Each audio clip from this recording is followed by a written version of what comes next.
Hello, movie lovers. Welcome to Dope Recaps. The movie revolves around the single lady Karina, who fears getting into a relationship and loving someone. In the beginning of the movie, Karina is shown attending her 13th wedding as a bridesmaid. She works as an editor in her father's publishing house, Blackstone Publishing. Next, we see her attend another wedding as a bridesmaid, and there she reunited with Mike Randall, an old schoolmate of hers who is now an accountant.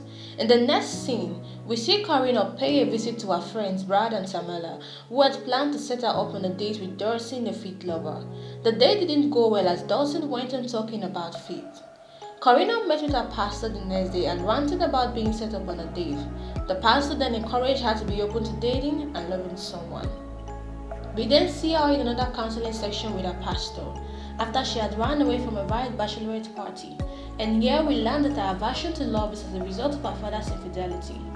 One day while in a restaurant, Karina met Nancy, a former sorority associate, who went on to deprecate her for being unmarried even though she was popular back in college. Luckily, her friend Janelle saved her from the situation. She then forcefully activated Karina's profile on dating sites, giving her instructions on how to pick a man. Their other friend joined them and they collectively tried convincing her to date someone, even insisting they ghostwrite her text messages. As they struggled to take the phone from Karina, she accidentally swiped on Mark's profile on the dating site, and this led to him calling and a date was fixed, which excited her friends. In the next scene, we see her confront her dad for cheating on her mom. Having a strained daughter-father relationship, the meeting didn't go well and he denied ever doing so. In another counseling section with her pastor, she talked about not being excited that her friend Tamala was pregnant, and it is seen that because she feels bad she hasn't settled down with a man. The pastor then encouraged her to go for love and pursue it. We then see her go for a wedding with her colleague from work, Terry, and there she met Mark, and Terry being drunk started harassing both of them, making sexually suggestive comments at her. Mark saved her from the situation, and following the advice of her pastor, she proposed they go out on a date, to which he agreed. The next day at work, her brother Carl came visiting, and as they talked, we discovered she once swore never to walk down the aisle with anyone as she worries about picking the wrong man being genetic. Yeah, we get to know she once had a bad relationship. In another section with her pastor, she was advised never to let her past cripple her future. The pastor recounted how she was also scared of marrying her husband. She paid a visit to Mark at his apartment as a way of pursuing love.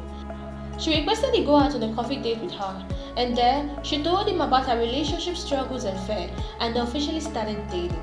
They spent the rest of the day talking about their lives. There, Mark told her he was once engaged but the wedding was called off as the lady developed cold feet. He also talked about his plan to set up a renewable fuel company. Karina then showed him the unfinished manuscript of her book, which he loved. In the following montage, we see them having fun as they spend time with each other. After 8 months of dating, he asked her to marry him, and to his shock, she refused, stating he didn't know her enough and that might lead to him cheating on her or leaving her. As expected, Mark was heartbroken. A friend Tamala came over to her place to pick a name for her unborn baby, and there she went into labor. While at the hospital, Mark came visiting, and Karina tried mending their broken relationship but with no success. Mark called his former fiancée to inquire why she called off the wedding. She then pointed out that he needed someone who makes him happy and loves him unconditionally. In the next scene, we see Karina's brother Kai reading the book manuscript with rapt attention. Since she has left her father's company and Carl had the right to sign a new talent, he decided to publish her book. Unable to lose her, Mark went to Karina's apartment and asked her not to marry him until she was convinced he loved her, and they reconciled. Fast forward to 2 years later, Karina and Mark are seen in the church preparing to get married. Before then, she mended her relationship with her father and he walked her down the aisle. As the celebration continues and the light fades, we see that she has finally published her book and it was titled Always a Bridesmaid. Subscribe for more videos like this, leave a comment behind and pound on the notification icon. Thanks for